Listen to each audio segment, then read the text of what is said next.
Hello ladies and gentlemen, and welcome back to the NASL Open. This is the round of 64, and ladies and gentlemen, mouzThorzain is spawning in at the bottom right of Tal'Darim altar as the red Terran, playing his opponent Roker in the teal as the teal Terran, and the series is tied. Ladies and gentlemen, Thorzain is currently tied with Roker in the NASL Open round of 64. The winner of this game will advance to the round of 32. Could Thorzain be knocked out in round 3 of this tournament? Actually, is it technically round 3? The round of 64, whatever. You can call it what you want. I'm going to call it the round of 64, and if Thorzain loses here, Roker will advance to the round of 32, and Thorzain will be out. And honestly, a lot is at stake here. Top 8 of this tournament will gain a spot in the next season of the NASL, and the winner of the tournament, which many had Thorzain as the favorite, gains a spot in the grand final in California. So Thorzain definitely has some work to do here. Got a little greedy. Got a little greedy in game number and Thorzain. Is it best of 5? That's actually pretty important.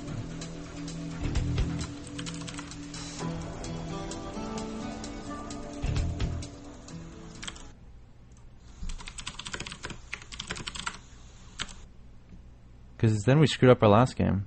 Because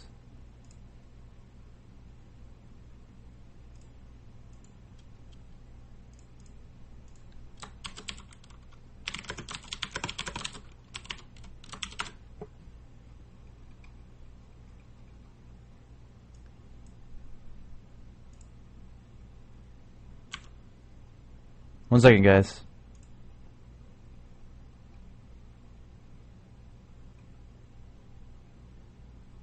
Just trying to get some confirmation, because that's kind of important. Something obviously I should probably know. I just assumed it was best of 3. Trying to get some confirmation here.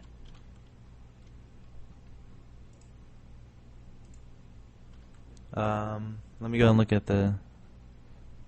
Okay, it is a best of 3. So I'm not a fool.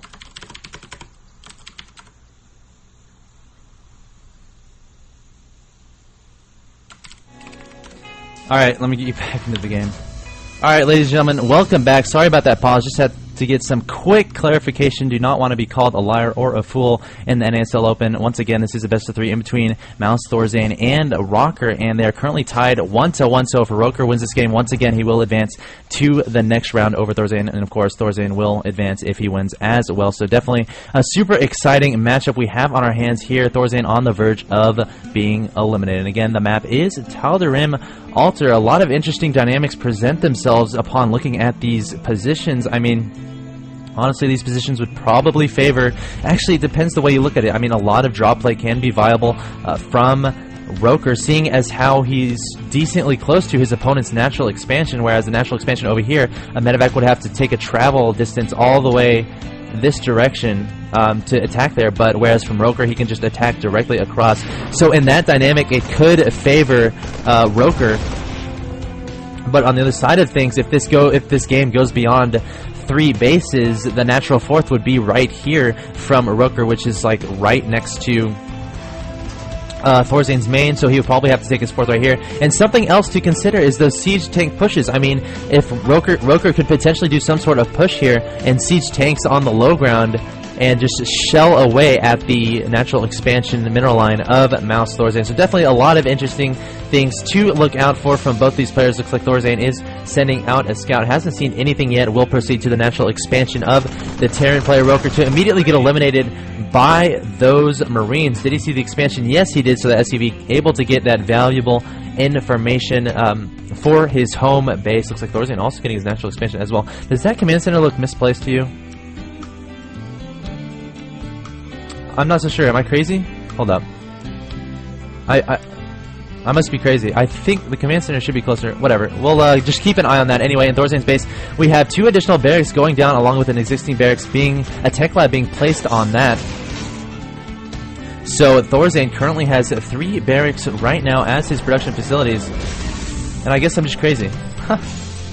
this map is playing tricks on me anyway. Back in Roker's base, pretty similar build to last game, has 3 barracks, 1 with a reactor, 1 getting a tech lab on it. So both of these players electing to go for those 3 early barracks. The only real difference is, the only real difference is the tech lab going out for Thorzain a decent amount of time before his opponent's tech lab, and also reactor going down from Roker. It looks like Thorzain is making those combat shields, so perhaps we'll try to do a little semi-push once those combat shields complete. I mean, he will have that in front of his opponent by about 40 game seconds, which is a decent amount of time. I mean, if Thorzain times his push correctly, he will be able to get to Roker's base before Roker's combat shields is able to complete. But as I say that, Roker pushing out with about, let's look at the units tab really quick, 11 Marines. But look at this, Thorzain does have 12 Marines to his name, so relatively even, I should say, on that Marine count. Actually perfectly even, 13-13, and producing them at the same rate for the time being. So perhaps we might see an engagement early on in this game from both these players. Roker pushing down towards Thorzain's base. Of course, Thorzain in the red, Roker in the teal.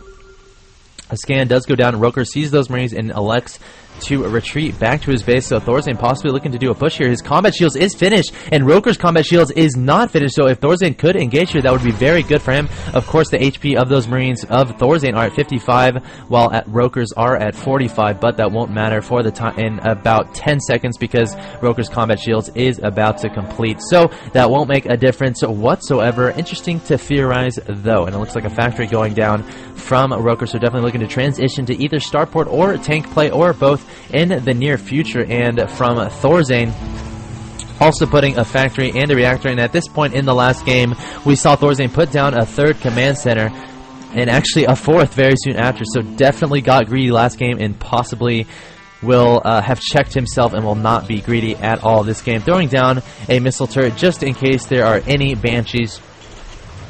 Has he even thrown out a scan? No, no scans have been thrown down. The only thing he has seen is this command center from this opponent. And look at all these Marines from Roker. Let's look at the unit tab once again. Roker ahead in Marines 29-20, so definitely getting so many Marines out. Has 3 barracks pumping those Marines, 1 with the reactor, so 2 at a time coming from this barracks. And looks like Thorzain is going to try to get some scouting information in. Back at Thorzain's base, he does have plenty of Marines here, also getting down a bunker and throwing down a command center actually. So there we go, Thorzain looking to expand relatively quickly here.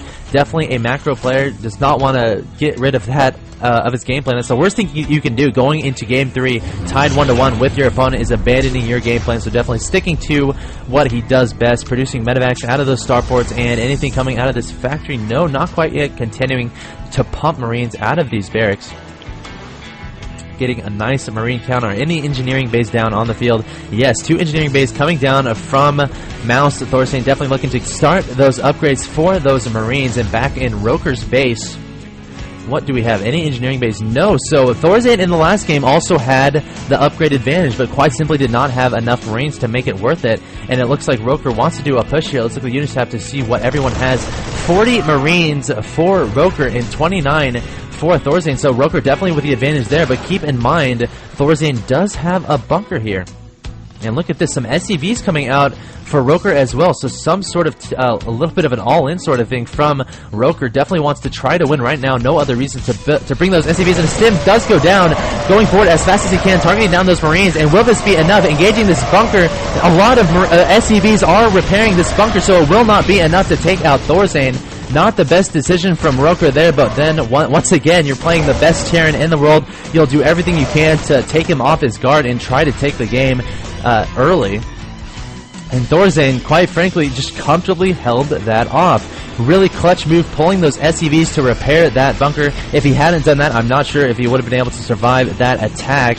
And Roker is definitely on his back foot here, and Thorzain can take a little breath of fresh air. But keep in mind, Roker had a similar disadvantage in the last game, but came back to win it. And at the same time, looks like Thorzain loading up a drop with about, how many Marines is that? 16 Marines, taking it to his opponent's natural 3rd.